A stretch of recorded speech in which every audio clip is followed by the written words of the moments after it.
Okay, good morning. I don't know, for some reason this Zoom is telling me that they're gonna cancel my meeting after 40 minutes. So we might have to do two meetings if we get canceled 40 minutes down the line. Um, oh boy, what is going on here? Okay, so let's begin. Let's see. So we've been learning the Mishnah, and I guess the main point from the Mishnah, this Mishnah that started on 23b and continued on 24a.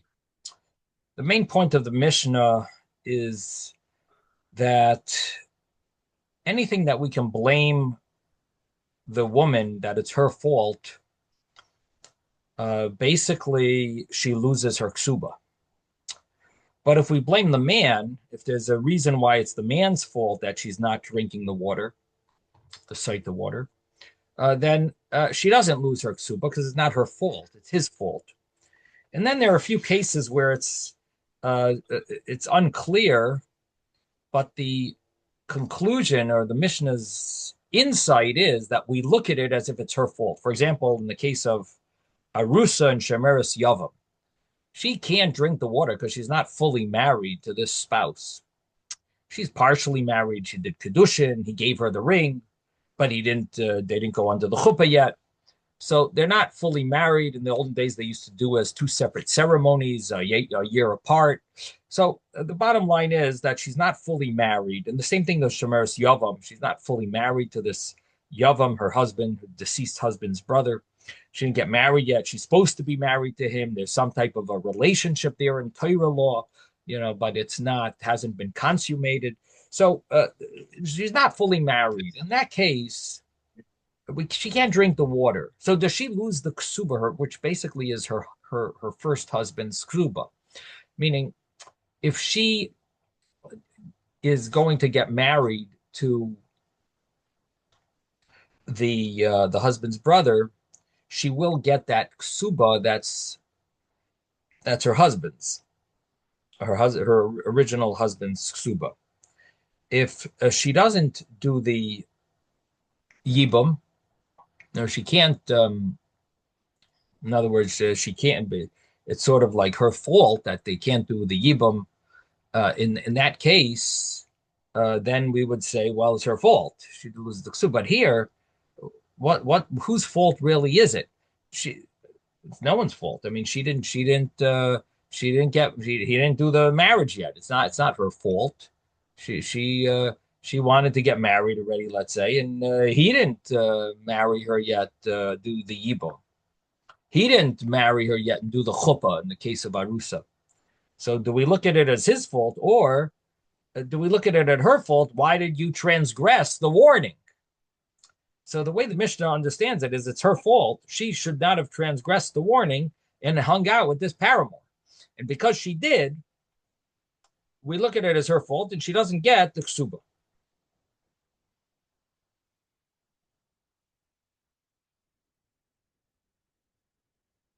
So she loses out on the ksuba because of this.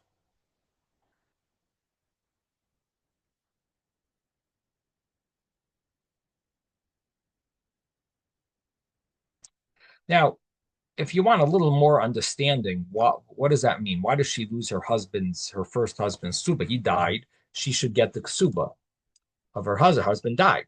She's supposed to. That's part of the understanding of the ksuba. The thing is that there's an element of the marriage that's still hanging. And what is that element of the marriage? It's that she's supposed to be married to the yavam, and that element of the marriage she is, which is still there, which is still hanging, that she has rebelled against. She is called a Mayredes. And if her husband was still around and she would have rebelled against her husband, she also would lose her ksuba. And so now that her husband died, but she's officially semi quasi married to the husband's brother, even though they didn't finalize it, but she is, the Torah gives her some type of a, makes her like makes her original marriage lead into this other marriage. And so it's a continuation in a certain sense of her first husband's marriage. And because she has rebelled against the marriage, she now loses her opportunity for the ksuba. It's a rebellious act of having a relationship with this paramour and going into a secluded area after she was warned. So that is the understanding that the Mishnah is giving, that that is a case where we look at it as her fault and she loses her ksuba. And then you have a case where there is a debate between Beis Shammai and Beis Hillel. And that case is a case where um, the she's married to a man. He warns her. She transgresses the warning. And that was a case where he wanted to give her to drink, but he passed away before he gave her to drink. So now that's a case where we don't know what to do. What do you do in such a case? She can't drink. The husband's supposed to be the one to give her to drink. He died. And does she get her ksuba? So here you have Beis Shammai says she actually gets the ksuba, but she doesn't drink because it's not her fault that he died. Like she didn't have to expect him to die before she drinks. She was planning on drinking the water. So we don't look at it as her fault. In the first case of Arusa, she knows she's not fully married. So she's not going to be able to drink the water. And yet she transgresses the warning. Okay, well, it's her fault. We look at it as her fault. You lost the ksuba. Here, she expected to be able to drink. Something else came up. She can't drink. Okay, he died. Fine. She can't drink. We're not going to take away the ksuba. And the way we explained it is also connected to the fact that it's not just that we're not going to take away the ksuba, it's that it's considered that it was collected already. Anyone that wants to stop it has to prove that she doesn't deserve the ksuba. We don't know if she had an affair. We know she was secluded with this other man, but we don't know if she had an affair. Because of that, we can't now, according to Beis Shammai, we can't now say, well, we don't know if you deserve the ksuba, and therefore we're not going to give it to you and take it away from the money where it is now, the estate's money or the children's money, the inheritors' money, and give it to you. We don't look at it that way because she has a document that says that she deserves the ksuba money. And that document is kegavui dami in the eyes of Beis Shammai, that is considered like it's collected because it is sort of like a sound source of getting that money that it should be hers. We consider it kegavui dami, like it's already collected. It's really in her possession already. And because of that, if you want to say she doesn't deserve it, you got to prove that she doesn't deserve it because naturally it's going to her. So it's not that she has to prove she didn't sin by drinking the water and then she'll get the ksuba. No, it's that it's considered hers. And you have to prove that she did sin if you want to stop her getting that money. That's the way Beis Shammai sees it. Beis Hillel doesn't see it that way. They say you don't get the ksuba because either you drink and then you get the ksuba, or you don't drink and you don't get the ksuba. If you can't drink, you don't get it. And according to Beis Hillel, the logic would be that you transgress the warning, and if you want to get the ksuba, you got to prove that you didn't sin with this paramour. And you can't have, there's no proof to that. So it's basically, she's not going to get her ksuba. So Beis Hillel sees it as her fault.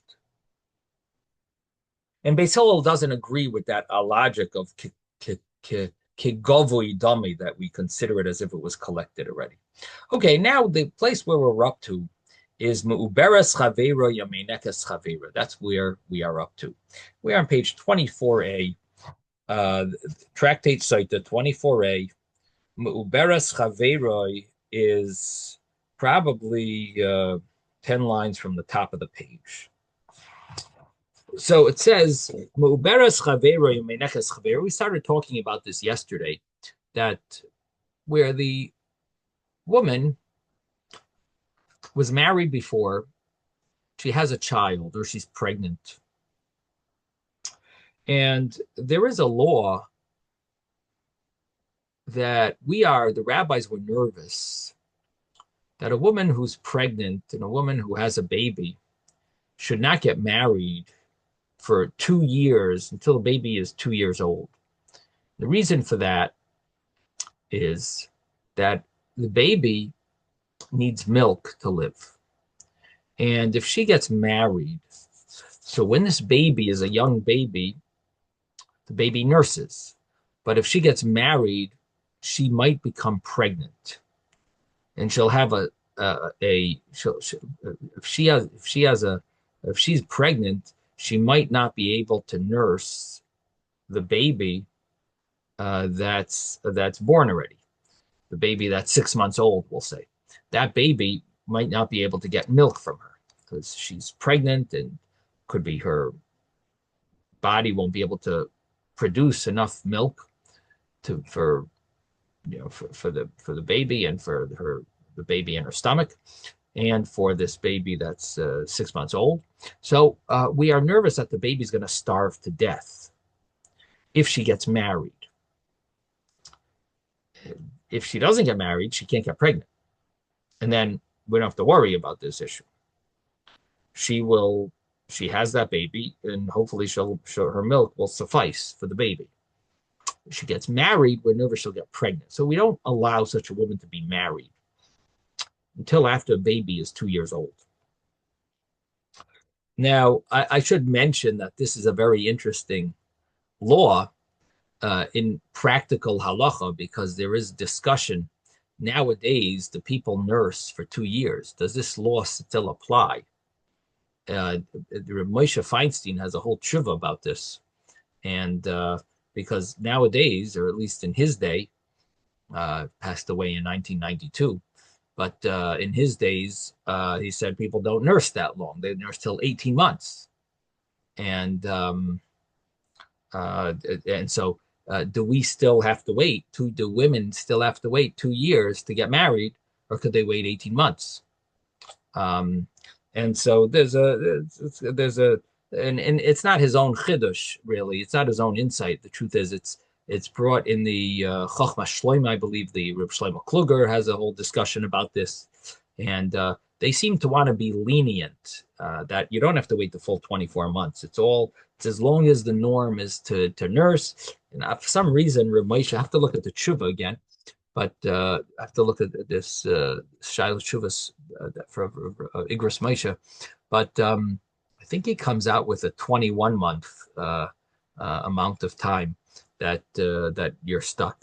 So whatever it is an interesting halacha in practical, practical times. Like how does it work? And like nowadays, I think the doctors often say that 9 months you should start giving your child, your baby, solids, but it doesn't mean you stop nursing.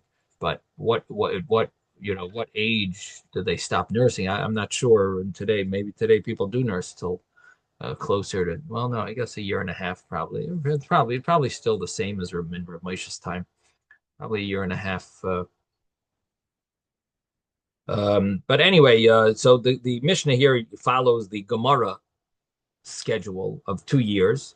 And the big question that Rav Moshe deals with is, how can one Bezdin come and knock an earlier Bezdin? How can you go and permit something that if the rabbi said 2 years, how can you go and knock that? What would be would there be a permit to do such a thing? Would you be able to permit something that an earlier Bezdin prohibited?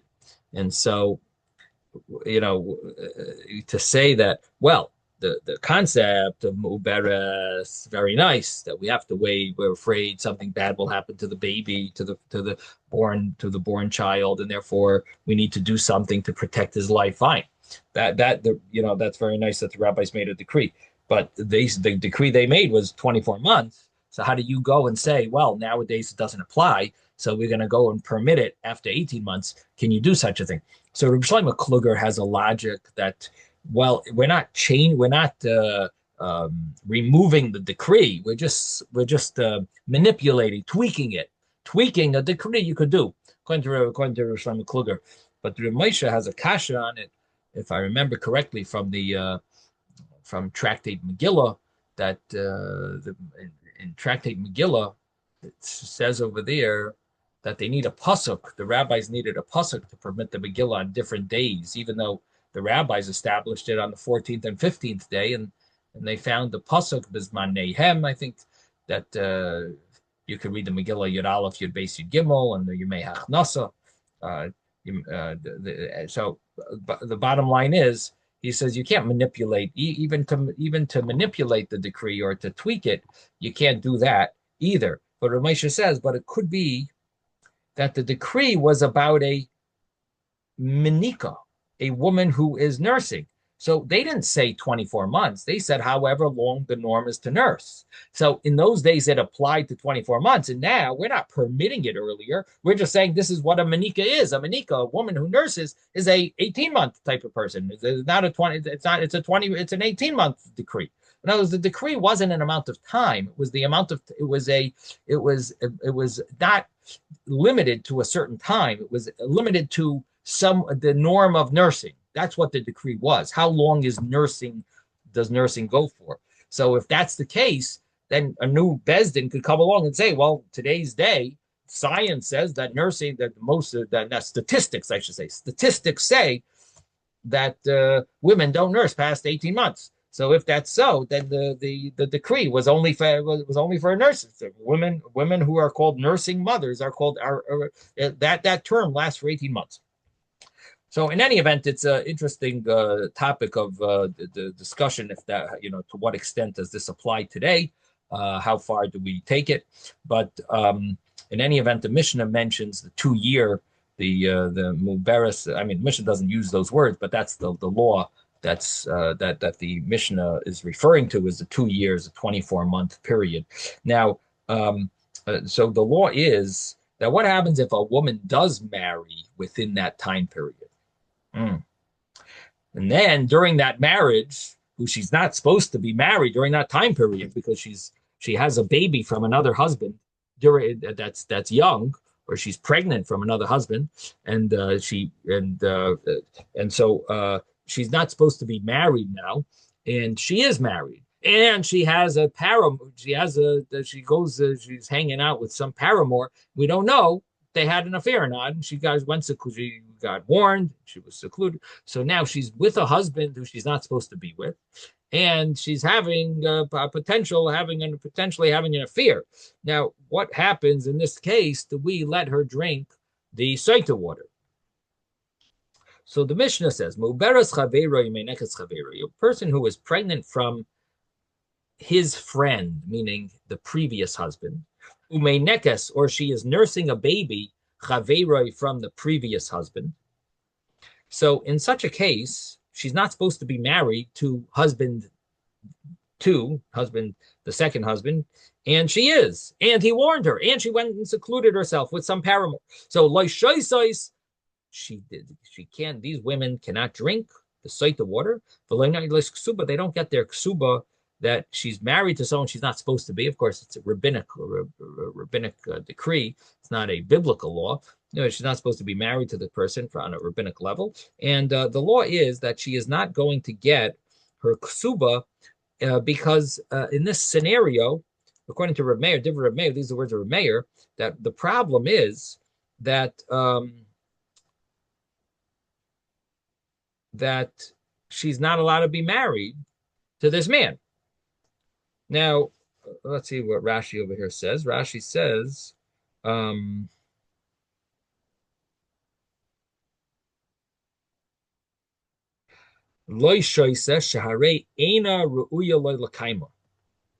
she's not fit to him to keep her. So they're not supposed to be married, and therefore can't drink. Only a woman that is ro'u l'kaima, that they're fit to be with, is someone who he can drink. If it's not fit, then they're the if she's not fit to be married, then they don't then you can't drink. Now, the Gemara, the Mishnah brings the rabbi's opinion, but the rabbis say,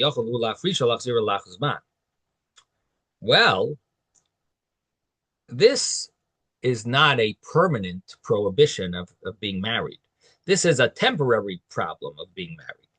And so theoretically, if they want to fulfill the law properly, so he could separate her,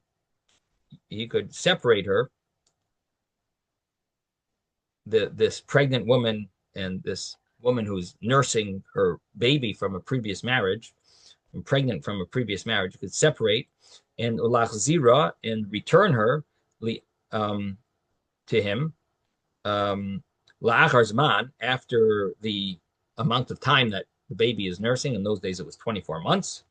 And therefore, we don't consider this that they are not fit to be married together. They are fit to be married together. And therefore, because they are fit to be married together, she could drink the Sota water, because this is only a temporary issue.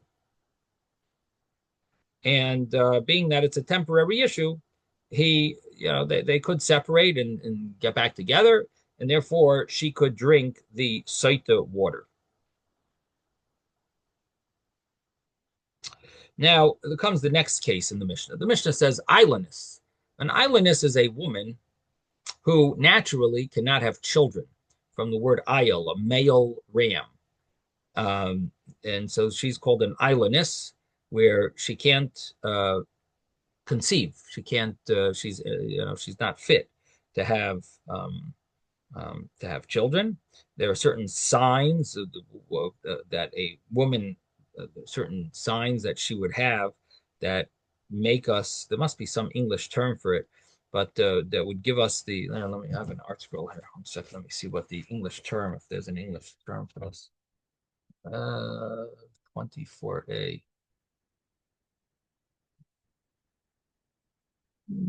The English term, nope. Islandess. They just translate the word. An islandess is an adult woman who does not exhibit signs of female puberty and who exhibits certain male characteristics, like such as a deep voice. She is assumed to be incapable of bearing children. The term islandess derives from ayil, a ram, which, being a male, cannot give birth. So she basically has male characteristics. She does not have female puberty. She didn't have the signs of. So there's certain simanim that you see in her that she seems more masculine than feminine, and basically, so she can't have kids. And the issue that we're going to be dealing with is that the husband is not supposed to be married to her, so he's not fit to keep her for a wife. In such a case, she can drink the Sota water. So there's the islandess, the zakena. You have also an old lady who can't have kids. And what does old mean? That she stopped having her menstrual cycle 3 months, 3 times in a row. And it gives a third case, v'she'ena ru'uya leled, and a woman, he's married to a woman that's not fit to give birth. Now, the way Rashi understands this, Eina ru'uya leled, is that she drank some type of a strong drink that causes her to not be able to have kids. Now, the issue with these type of women is that the husband, if he didn't have kids yet, so he's not allowed to stay married to such a woman. Now, you may ask, well, why not? Why can't he stay married to such a woman? He could marry her, stay married to her, and marry another woman. In those days, they were allowed to marry 2 wives. So why can't Why is this such a problem? Let them drink the Sota water. Okay, she can't. You're not allowed to be married to such a woman. You can be married to such a woman. Have another woman you have kids with, fulfill the mitzvah pru or vu. And this woman you can't have kids with. So nishkavelach, you could have still. It's not a problem. Keep her. You can stay married to her. You don't have to divorce her. You can stay married to her just because you can't have kids with her. You can still marry another woman. So the understanding of the Tanakama here, the first opinion, is that there's a problem. The problem is that that's very nice of you that you wanna stay married to this woman who's not able to have kids. But the problem is that you're going to have a harder time finding a wife because a lot of women don't like having competition, having a rival. And this, by finding, you're going to find another wife, it's not going to be so easy. So better, the Chachamim understood that you need to divorce such a wife. If you didn't have kids yet, you have to divorce a wife that's a Zakena island is Zakena Inari Lele. So in those cases, what happens if while you're married to them, you this woman has an affair. This island is this Zakena, this Inari Lele has an affair. So what happens is they're going to lose their opportunity for getting the ksuba, and they don't drink the Sota water. Why? Because you're not allowed to be with it. You're not allowed to stay married to them because you have an obligation of having children, and this woman is not capable of helping you fulfill that mitzvah. Therefore, according to the rabbis, the Tanakama here, you're obligated to get divorced. You can't. It's not fit to keep this woman.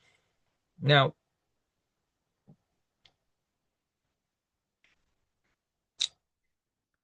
I guess you could always ask, well, why is it considered permanent? Maybe it's only temporary. You divorce her, have your children. You can theoretically remarry her. A woman can't do that to a husband. Once she's with another man, she can go back to the first man. But a husband could remarry his wife if she didn't get married. But I guess it's considered once you get divorced in this scenario it's not like the other scenario where you're just waiting for the 2 years. It's a set time. Here, it's not a set time. Who knows how long it's going to take this man to get married? She might get married to another man, and therefore it's not called temporary, it's called permanent. Who says they're going to want to marry each other, be married together to two wives? And so ultimately, the Tanakama holds this is called permanent. You can't be married to her. This is a situation that's different than the previous case. Now, Rabbi Eliezer argues. Rabbi Eliezer says, that you could marry another wife and you don't have this problem. So he follows the logic that, listen, you're not prohibited from being married to such a woman. You can marry such a woman. All you need to do is marry another woman and have children. So Rabbi Eliezer seems to follow a different way of thinking that there's nothing wrong with their marriage and let her drink the water. She can drink it. It's not called Asr Lakayim, not Ro'i Lakayim. You can't keep such a woman. No, you keep her. Now, Ushar Kol Anoshim, the other women, like the husband warns, and the woman goes into a secluded area after the warning, and all other women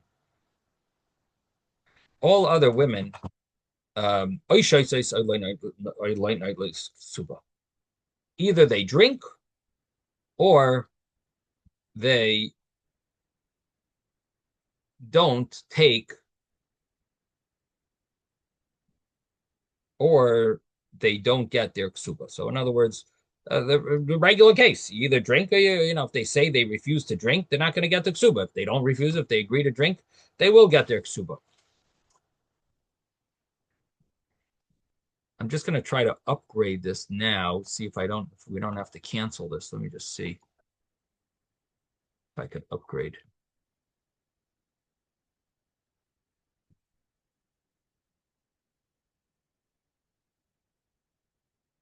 Why is it not working?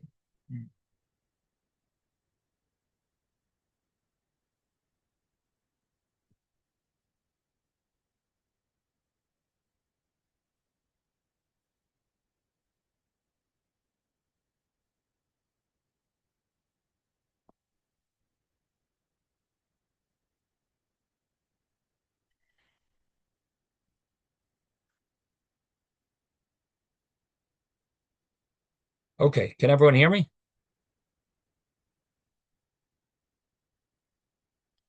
Can you all hear me, or did we lose? Yes. Okay, very good. So it looks like it worked. Um, should be able to go back now to see everyone. Let me see where.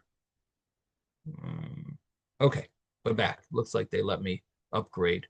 Okay, so hopefully this will not stop our class. Now let's continue. So we have Rabbi Eliezer's view. We've got the Tanakama's view, and now we're going to continue. And we have the Ushar Kol Anashim, which is of course topic of discussion. What is the Mishnah adding with this? Other women are not in this category. So Tosfos asked this question. What do you need to tell us that every other woman is either drink or you don't? Like, well, why does the Mishnah have to tell us that? You know already. If a woman says "Aini Shaisa," she doesn't get the ksuba. So so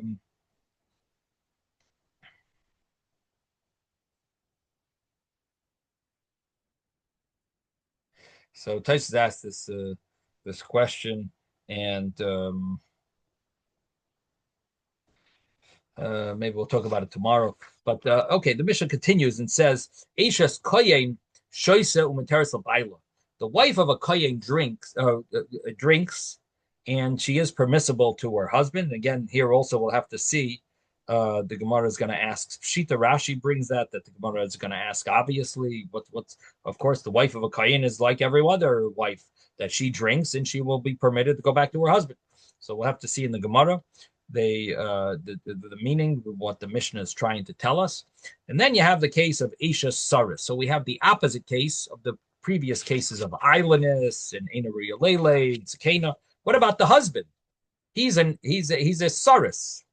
So Isha Saris, and Rashi says, Kigon Shenastaris Leachar Shenosa.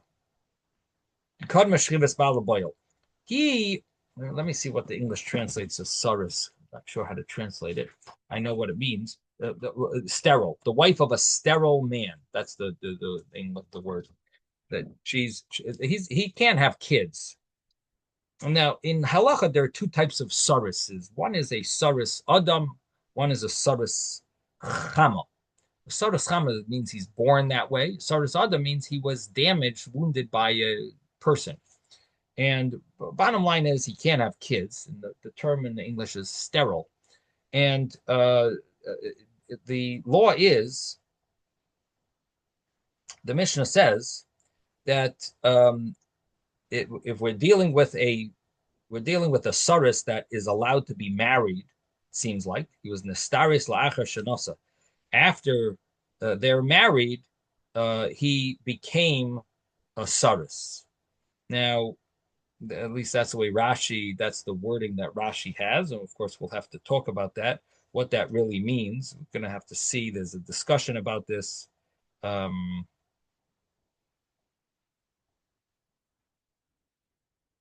Because Rashi himself contradicts this later.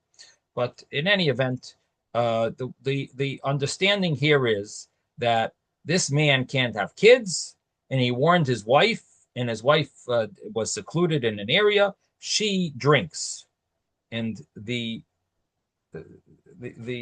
Gemara is going to also say here, pshita, obviously.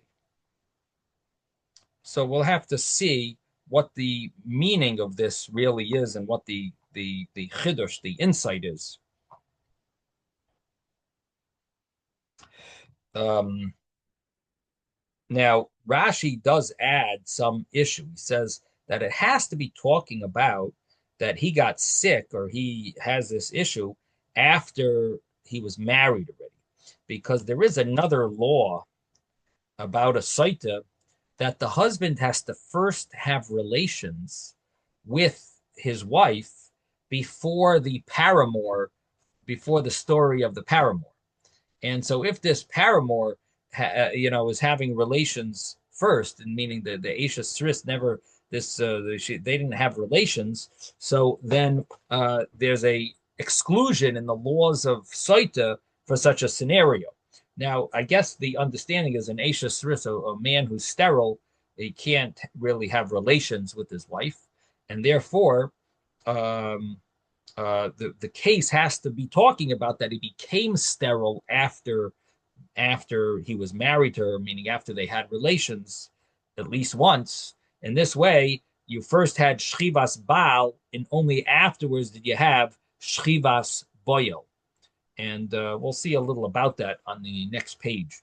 But that's what Rashi is trying to explain how this could be, that you could have a Aisha Sris that possibly could have the laws of Saita. And as our Mishnah says, it actually does. He actually does have the laws of Saita, and she drinks. Now comes the next case in the Mishnah. Al Yedei Kol Arais. We are on page 24a, and we are the line where it says Al Yedei. That the must be about 15 lines from the top, maybe 18 lines from the top. Al Yedei Kol Aroyos Maknin, or Makanin. It's better grammar. Through all the Aroyos Makanin, we do kinoi, meaning the husband can do a kinoi, even though a person is prohibited to be with his wife for prohibitions of sexual nature, meaning that a person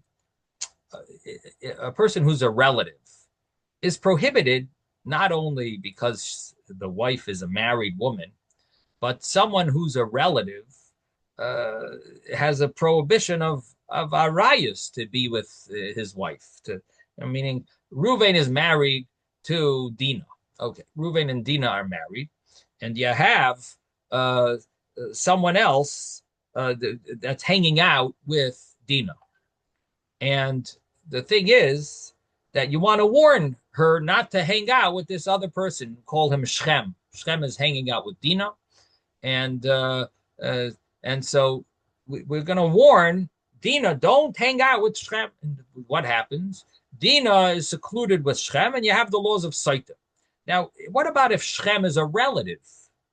If Shchem is a relative, can you warn her not to hang out with Shchem? Shchem anyway is prohibited to her. It's her brother. It's her, it's her uncle. It's her this. So can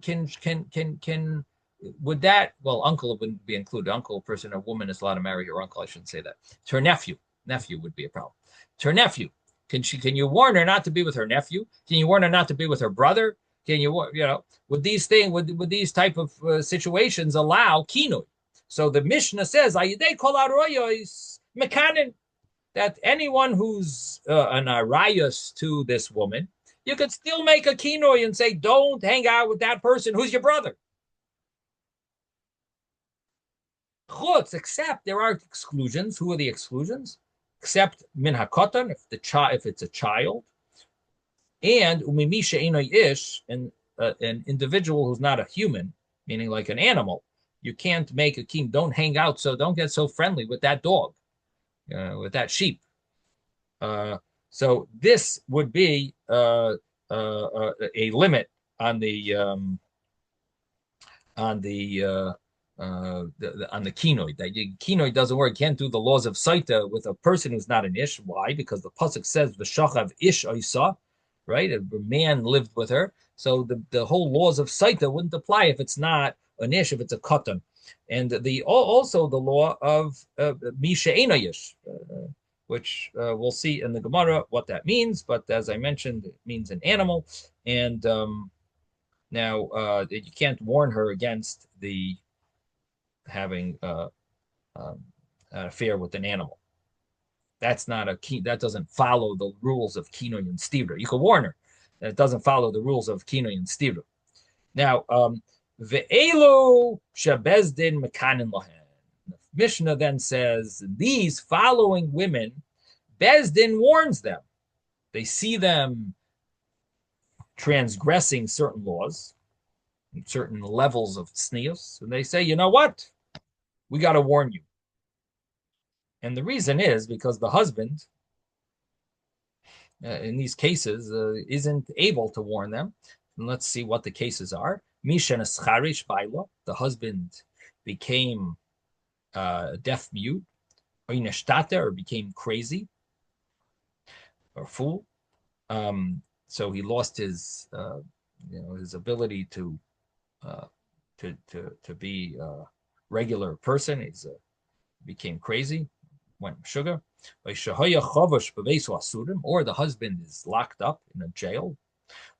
Now, how does it work if the Bezdin warns these women? Can they follow the laws of Sota? No, they're not gonna. She's not gonna be able to drink. It's not that they're gonna be able to give her to drink because the laws of Sota are pretty limiting. Where it says the husband has to bring his wife to the kohen, and the husband is the one to do it. So Ella the Paisla, rather, what this does is that this warning helps that it passels her mi ksubasa from getting her ksuba.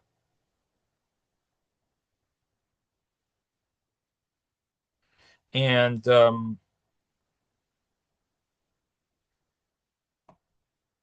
Meiri has an interesting point here. He says what this really means is,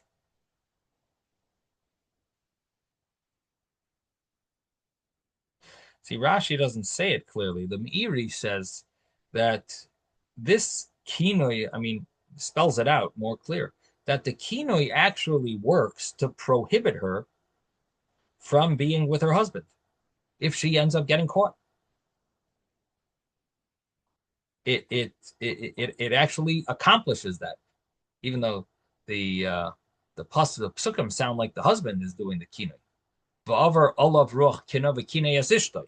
It's interesting the way the Meiri understands this Mishnah, this statement, is that the and maybe that's the Pashat Pshat here. The Rashi doesn't spell it out. Rashi just says that they're not able to give her to drink. In other words, when the husband is, let's say the husband gets out of jail, so can he now say, "Well, you were warned and you got caught being secluded. Okay, I'm going to bring you now to drink." So the Mishnah says, they didn't say that, the rabbis didn't say that you could go and bring her to drink um, because it goes together. The one who warned, vikine behavi. That's the way Rashi says. You need vikine behavi. So you can't bring her to drink, but at least she'll lose her ksuba. If she gets caught, she loses her ksuba. The Meiri adds that not only she loses her ksuba, that it prohibits her from being with her husband.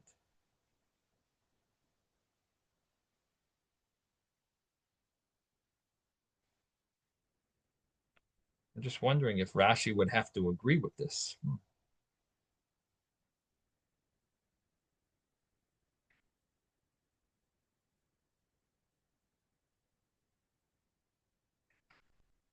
Because what happens if she loses her ksuba, would he be allowed to be married to her? In other words, well, the question would be, she's Suffolk if she had an affair. But if he believes that she didn't, he would be allowed to stay married to her, seemingly. He doesn't believe she had an affair, so he doesn't have to consider her Saita. So the Meiri says that he's actually prohibited to live with her anymore. Now the problem is, but she doesn't have a ksuba anymore. She lost her ksuba. He doesn't give her a ksuba. So if he wants to be married to her, oh, he might have to write her a new ksuba then. He wants to be married to her. She lost her ksuba. He wants to get divorced. He gets divorced. He doesn't have to give her a ksuba. If he wants to stay married, maybe he would need to make a new ksuba, according to Rashi. According to the Meiri, again, Rashi doesn't spell it out. I'm going to have to look and see if other Rishonim argue on this Meiri. But the Meiri spells out that it's lepoisla miksubasa. She loses her ksuba, and she's prohibited to be married to this man. It actually, the kinoi works to prohibit her from her husband. Rashi emphasizes no, that they're not going to be able to give her to drink, and she will lose her ksuba. But he doesn't say anything about what happens if he wants to stay married to her. He gets out of jail. Would he be allowed to be married to her? So again, we'll have to take a look at the Rishonim and see what they say. Now we have the opinion of Rabbi Yossi. Rabbi Yossi says, Afla hashkoisa. Rabbi Yossi says, the Bezdin could also give her to drink the Sota water. Not the Bezdin gives her to drink. The Bezdin will allow her to drink. The husband can give her to drink when after the Bezdin warns her, and the Bezdin and they can't catch her. So when the husband gets out of jail, he'll give her to drink. Or I guess the same law would apply if he becomes normal and he gets healed after he was meshuggah. Sometimes people are meshuggah and then they get healed, or he was deaf and he deaf mute and he got back to norm. So he can give her, according to Rabbi Yossi, he could give her to drink. Now, what about Bezdin themselves? Would they be allowed to give her? The Mishnah says the husband, when he gets out of Bezdin, he gives her to drink. What about Bezdin? Can Bezdin give her to drink? So the Meiri actually says that the Bezdin themselves could actually give her to drink, because they could become the shluchim of the husband for kinoi and for drinking. So if they could be the shluchim for the husband for kinoi, for the warning, they could be the shluchim for the drinking as well. So that's the way the Meiri says. Again, the Mishnah doesn't mention that. The Mishnah emphasizes that the husband, when he gets out, it's like a hybrid. You have the Bezdin gave the warning, and you have the husband bringing her to drink, and he could give her to drink on the Bezdin's warning. The Meiri adds that the Bezdin themselves, let's say he doesn't get out of jail, the Bezdin themselves could actually give her to drink, according to Rabbi Yossi. Now, what's the argument? Rabbi Yossi and the rabbis, the previous opinion. Rabbi Yossi doesn't hold of this concept of v'kinoi v'hevi, that the kinoi, whoever does the kinoi, can do the v'hevi. And Rabbi Yossi would hold that you don't need that. You could have v'kinei, the Bezdin does. V'hevi is the behavior is the husband. You can have such a thing. It's no problem. The kine behavior, you could have both. You could have him do. That doesn't have to. It's not a. He doesn't darshan it to be a comparison that whoever does the kinoi does the behavior. Now the Meiri actually maybe we have to understand the Meiri, because according to the Meiri, it is the kine behavior. If the Bezdin does the Vakina, the Bezdin could do the Behavi. Bezdin could do both. But what does the Mishnah mean? Loyla hashkoisa. They would warn her. Well, how does the Meiri learn that? Loyla hashkoisa, that doesn't seem to fit. The Mishnah said not to give her to drink, but according to the Meiri, you could give her to drink. No, it means the first opinion hold, right? Rabbi Yossi would argue on that. The first opinion is Loyla hashkoisa. Rabbi Yossi argues and says, Afla hashkoisa. Rabbi Yossi is arguing. So the Meiri is explaining Rabbi Yossi that it could be that you could get that you would be able, that the Bezdin could give her to drink. That the first opinion says, Loyla hashkoisa. Comes Rabbi Yossi, it says, no, even hashkoisa. And then the Mishnah says, which seems to be an alternative that either lashkoisa, the Bezdin could do, or when the husband gets out of prison, yashkena, he will give her to drink. Okay, that's the Mishnah. The Gemara asks, now, one of the problems that we're going to have now is that our Mishnah was very there's a lot of laws there, a lot of cases, but the main issue that the Mishnah is dealing with is there's warning that's being done, and then there's the drinking part and the ksuba part. And the warning that's done, so the Mishnah is really, it's sort of like dancing at both weddings, meaning there's really, you might say that it should all be included in one situation where if they're not allowed to be married or they're not considered married, so then how could he even warn her? If he warns her, why can't she drink the water? Meaning we're sort of like dividing it up. We're saying, oh, let's pick the first case, for example. You have the woman who received the ring but didn't get fully married. They didn't go under the chuppah yet. She got the ring, she got kedushin, but they didn't do nisuin. They're partially married, or shomeris yava. There's some relationship there because the initial the husband, the brother of the man was married to her. So they have some type of a relationship that they're semi-married, quasi-married, but it's not a full marriage. So both of these cases, kedushin or the shomeris yavam, it's called the orus. So both of these cases, does kino even work? You want to tell me she can't drink? Okay. But what about kino? How could the kino, he could warn such a woman? He could, you can't drink. Okay. But how about warning? Why does the warning work? You're sort of like, you're saying, I could warn, but you can't drink. How do you divide these two? So the Gemara says, she can't drink. He could warn her. He could warn such a woman. And if she can't drink, she loses her tzuba. You could warn her. So what's the understanding? In other words, why is she losing her ksuba? Why are they prohibited to be together? Must be that the kinoi works. So why is that? So how do we know this? That kinoi works, but the drinking doesn't. So the Tanur Rabbanan, the rabbis taught in a brisa. Daro b'nei Yisrael v'yamarta.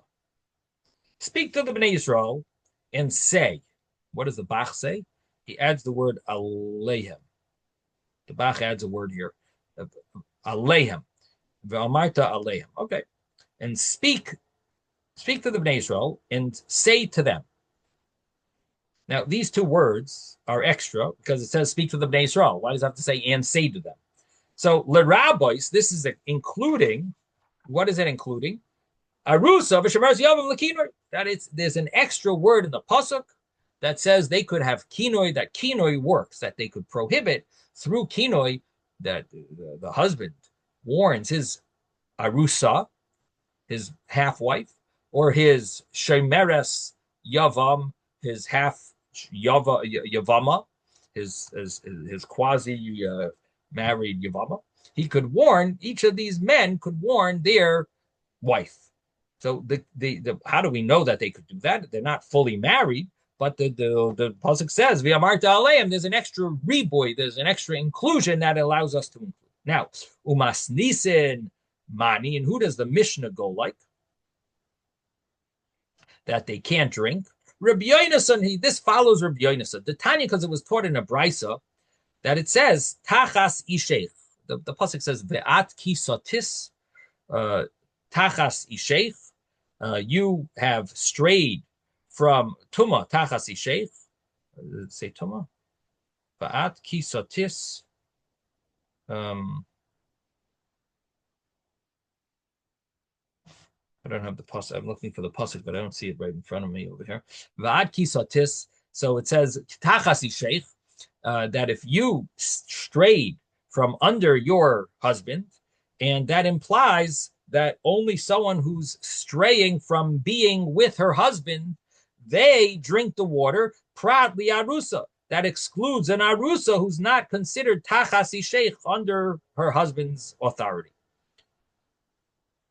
Now, Yochol shani moitzi af shemeres yavam. Maybe, so this is a brisa. The brisa starts off saying, we're going to exclude an arusa from drinking. and this is the opinion of Rabbi Yoshia, by the way, but this is not Rabbi Yonason, who the opinion that we want is Rabbi Yonason. But the Brisa starts off with Rabbi Yoshia's view. Now, what is his view? That the Brisa starts off with saying that the pasuk says Tachasi Sheikh, it excludes an arusa. And Yochosh Ani Moitzi Af Shemeres Yavam, and you would think that I would also exclude a Shemeres Yavam, who also is, maybe you could say, is not really a woman under her authority of her husband. Maybe you say that. Tamalema Ish Ish, but the pasuk says Ish Ish, which includes a Shemeres Yavam to drinking. So, meaning that a Shemeres Yavam maybe is a question, but we have a pasuk that includes her. So, therefore, the pasuk includes a Shemeres Yavam that she can drink, according to Rabbi Yoshia, but an arus, a woman whose only kedushin was done, she cannot drink the Sota water. That's Rabbi Yoshia. These are the words of Rabbi Yoshia. Rabbi Yonason, this is the opinion that we're looking for. Rabbi Yonason, Rabbi Yonason says Tachasi Sheikh, that it says that she sinned, she strayed from under the authority of her husband, under his or while during marriage with her husband. So Prat, this excludes the Shemeres Yavam. It excludes a Shemeres Yavam, who you can't really say that it's that the Shemeres Yavam is under her husband, because he's not really married. She's not really married fully. Now, Oitzi Shemeres Yavam v'lo Oitzi es arusa, I would exclude a Shemeres Yavam that she can't drink the Sota water, but I wouldn't exclude an arusa. Talmud Leimar asher tiste isha tachas isha, that it says. So there's tachas sheikh, and there's also the word tachas isha. And from the words tachas isha, prat li arusa, we know to exclude an arusa. So we exclude a shemeres yavam, and we exclude an arusa. And according to Rabbi Yonason, both of them don't drink the Sota water, and each one is learned, according to Rabbi Yonason, from a different pasuk that we're going to exclude both of them. One is Tachasi Sheikh, one is Tachasi Shah. And Rabbi Yoshia argued, he actually had a pasuk that included, he had the word Ish Ish. And the Gemara is going to go back and forth to figure out, well, why doesn't Rabbi Yoshia do, what does Rabbi Yonason do with Ish Ish, and so on. Now, the Gemara just mentions that if you think about this, so Rabbi Yonason was very fast to exclude an arusa, and Rabbi Yoshia was very fast to exclude an arusa. Rabbi Yonason was very fast to exclude a shemeres yavam. So, and it comes out that according to Rabbi Yoshia, a shemeres yavam actually drinks.